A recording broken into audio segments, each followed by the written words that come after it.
playing guitar with chopped up fingers? A lot of people say no way, but not Black Sabbath's Tony Iommi. Welcome to Legion of Weirdos, where you get your party conversation education. I'm Christopher, your Martha Stewart of Weird, and you and I, we're the weirdos. If you want better topics of conversation for your social situation, click that subscribe button and the bell that comes after for notifications so you don't miss anything. Today we are talking about a guy who refused to give up in the face of dire circumstances. Oh, and speaking of that, today's video is brought to you by the You Gotta Try shirt. Link in the description, or just search Amazon for a Legion of Weirdos. Tony Iommi was in Black Sabbath throughout the band's existence. In 2017, they retired, and at 69 years of age, he had spent nearly 5 decades as their guitarist. As a teenager, he really wanted to play drums, but because of the small size of their home and noise concerns, he chose guitar instead. His main influence was a band called The Shadows, who were so not Black Sabbath.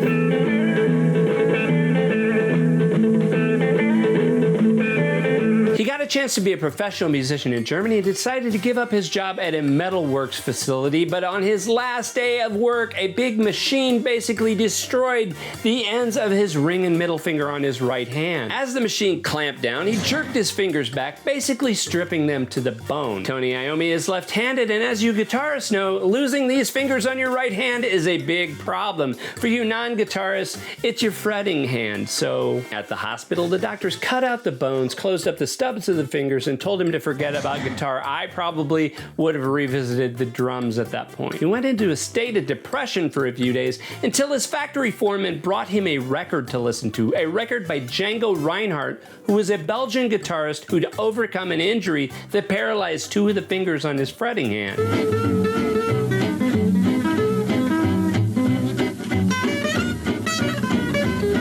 A lot of people might have tried switching to right-handed playing, but Iommi said he didn't have the patience, and besides, at 17, his 3 years of experience playing seemed like a long time. Teenagers. He asked his doctors about prosthetics, but didn't have any luck because, well, back then that wasn't really a thing. So he made his own prosthetic fingertips out of leather and melted plastic from a detergent bottle. Needless to say, plastic and leather don't have nerves, and they're very ungainly. It made playing guitar hard. He made up for this by putting banjo strings on his guitar until he could convince a string company to make lighter gauge string. He would also tune his guitar to lower pitches, which not only made the strings easier to bend, it gave that dark, heavy sound Black Sabbath was famous for. He started out playing in various blues, rock, and cover bands until he eventually hooked up with Geezer Butler, Bill Ward, and Ozzy Osbourne for a band called Earth, which he promptly left to join Jethro Tull. But after 2 shows with Jethro Tull, he left them to go back to Earth, which later became Black Sabbath. Of course, these days his prosthetics are a lot more advanced and made of better materials because he can afford it. What would you have done in this situation? Let me know in the comments. Talk with your hands and your thumbs. On the screen are a couple of videos YouTube picked out for you. A big shout out to my Patreon people, Gma Lolly and Fatal Jen.